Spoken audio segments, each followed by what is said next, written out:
Very good morning, dear students. Myself is Pramod Sharma from PSSVM Inter College, Jahangirabad. Welcome back to your English class. Dear students, today I am going to teach you a new poem number 5th, from The Passing of Arthur, composed by Alfred Lord Tennyson. About the poem, if we start our conversation or discussion, Alfred Lord Tennyson, the son of a clergyman, was born at Somersby in Lincolnshire on 6 August 1809.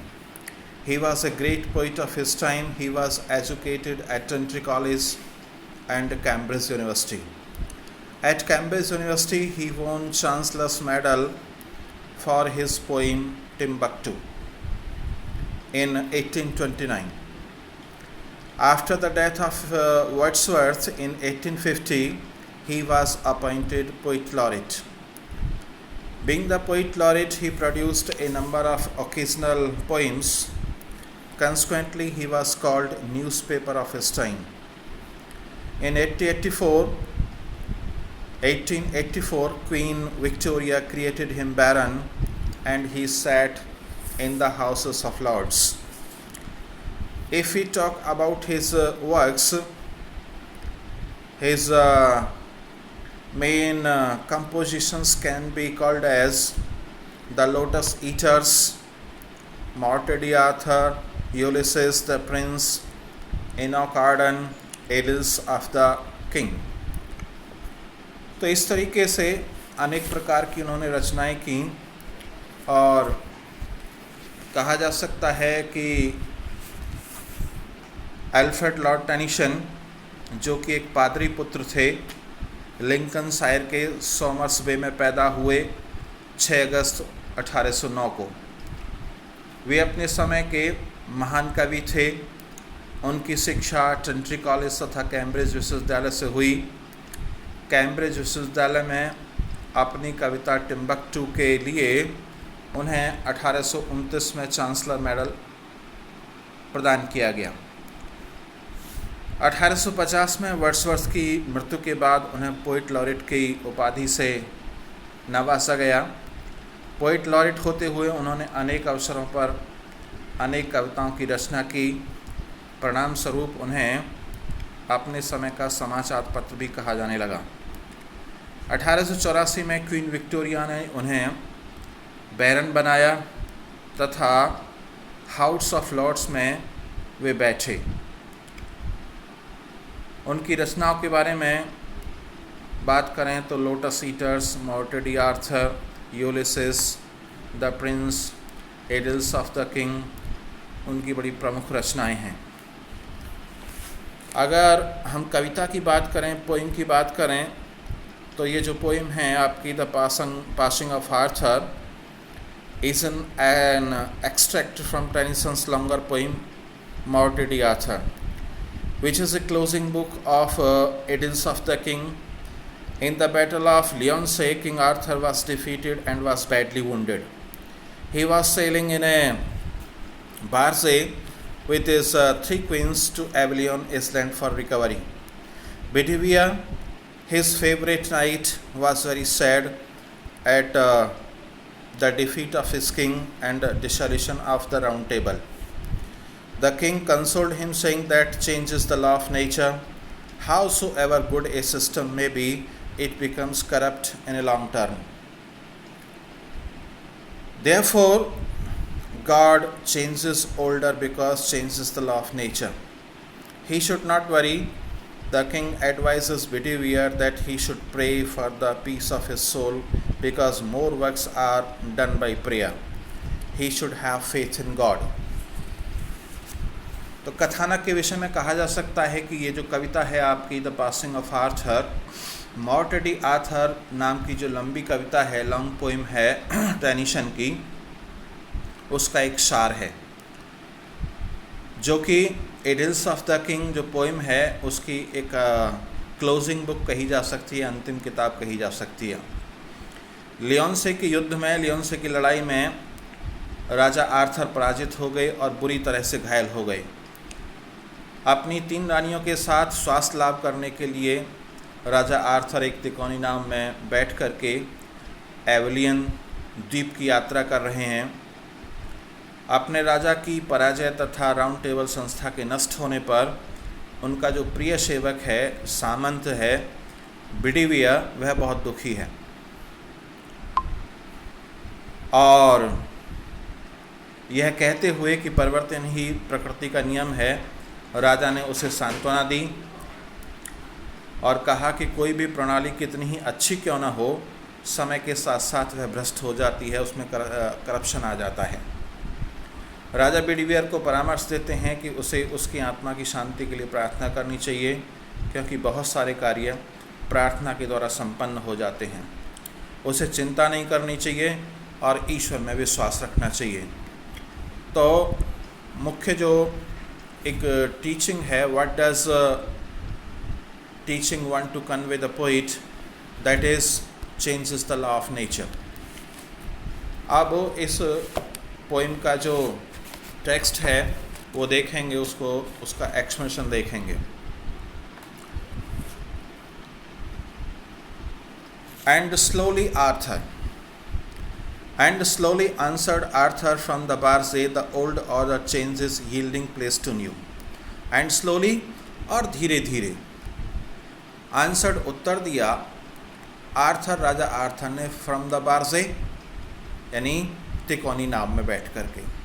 हाँ, यानी राजा Arthur और उनके भतीजे के बीच, जो कि एक rebel था बाय नेचर, युद्ध हुआ लियोनसे के मैदान में और राजा उसमें पराजित हो गए और बहुत बुरी तरह से घायल हो गए। तो राजा अपनी 3 रानियों के साथ एवलियन द्वीप पर जा रहे हैं स्वास्थ्य लाभ करने के लिए और नाव में बैठ कर के अपने प्रिय सेवक बिडिवियर से ये कहते हैं, क्या कहते हैं? And slowly answered Arthur from the barge. Slowly, धीरे से, आंसर्ड उत्तर दिया आर्थर, राजा आर्थर ने, फ्रॉम द बार्जे यानी अपनी तिकोनी नाव में बैठ कर के। द ओल्ड ऑर्डर यानी पुरानी प्रणाली, पुराने नियम, चेंजेस बदल जाते हैं, यील्डिंग यानी गिविंग, दे करके, प्लेस स्थान टू न्यू, नयों को।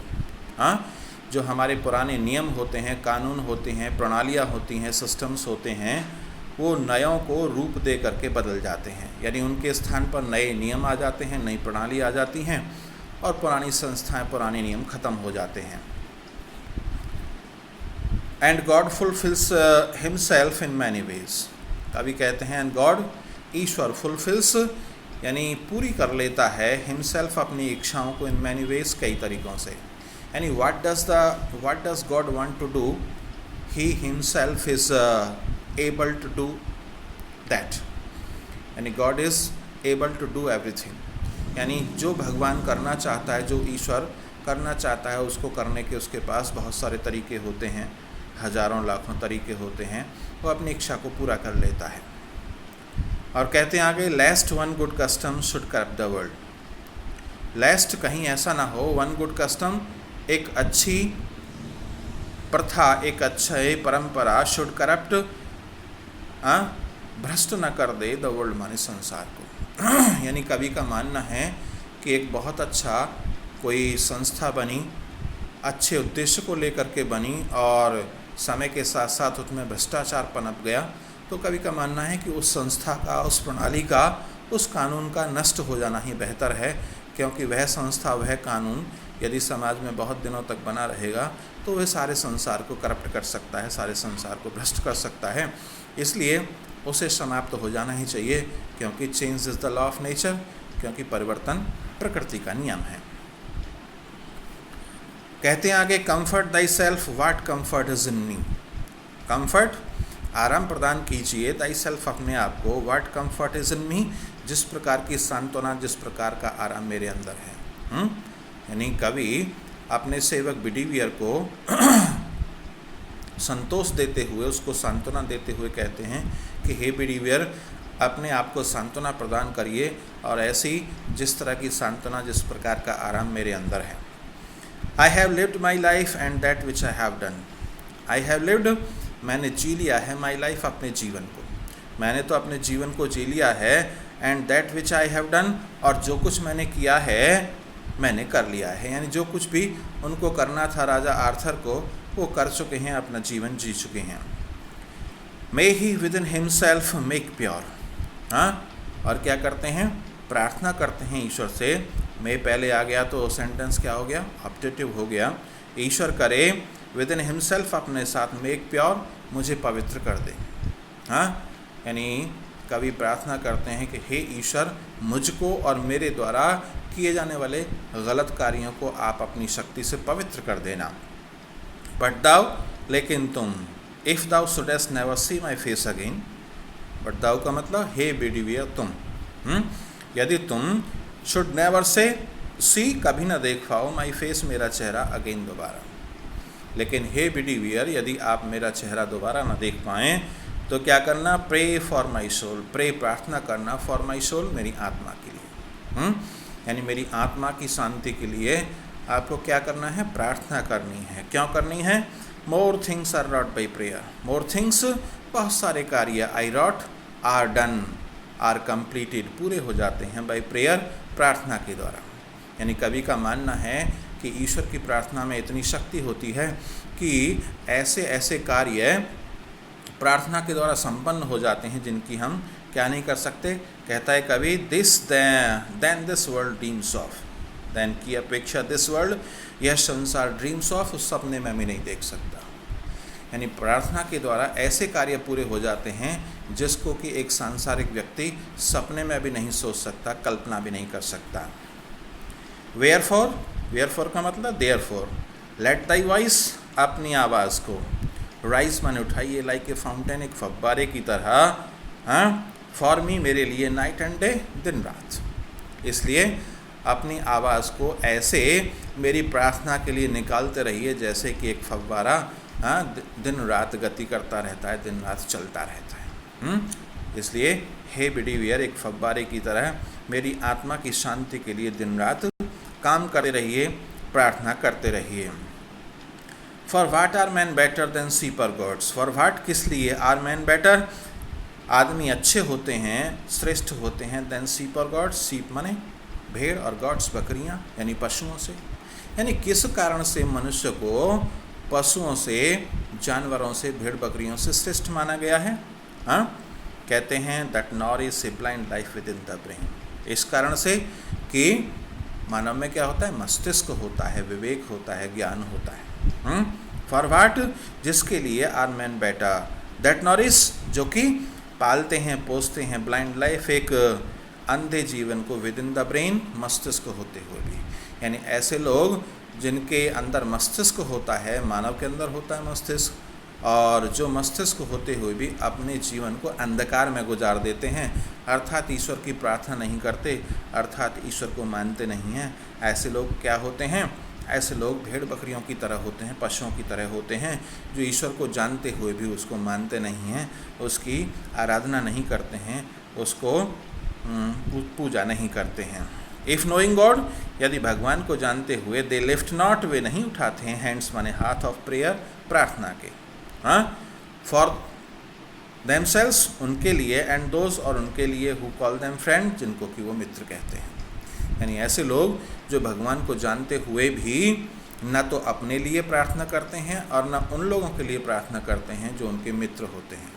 अर्थात हमें क्या करना चाहिए कि यदि हम ईश्वर को स्वीकार करते हैं तो ईश्वर की प्रार्थना न सिर्फ अपने लिए करनी चाहिए बल्कि अपने मित्रों के लिए, अपने शुभचिंतकों के लिए, अपने सगे संबंधियों के लिए भी हमें ईश्वर की प्रार्थना करनी चाहिए।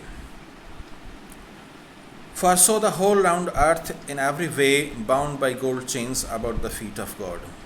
For so, अतः इसलिए, the whole round earth, ये संपूर्ण ब्रह्मांड, संपूर्ण गोल पृथ्वी, in every way, हर तरीके से बाउंड बंधी है by gold chains, सोने की जंजीरों से, about the feet of God, यानी भगवान के कदमों से, भगवान के पैरों से। अर्थात प्रत्येक व्यक्ति इस संसार में आकर के, भौतिक संसार में आकर के अपने अपने स्वार्थों से बंध जाता है और ईश्वर के पास या ईश्वर का चिंतन नहीं कर पाता है। बट नाउ फेयरवेल, लेकिन अब हे विडी बियर फेयरवेल, मैं आपसे अंतिम विदाई लेता हूँ, मैं आपको अंतिम नमस्कार करता हूँ। तो इस प्रकार से ये आपकी पोइम कंप्लीट हुई और आपको इसके वर्ड्स मीनिंग्स अपनी नोटबुक में करने हैं और अगली उसमें आपको मैं इसके PDF में इसके सेंट्रल आइडिया और एक्सप्लेनेशन सेंड करूँगा। Thank you very much.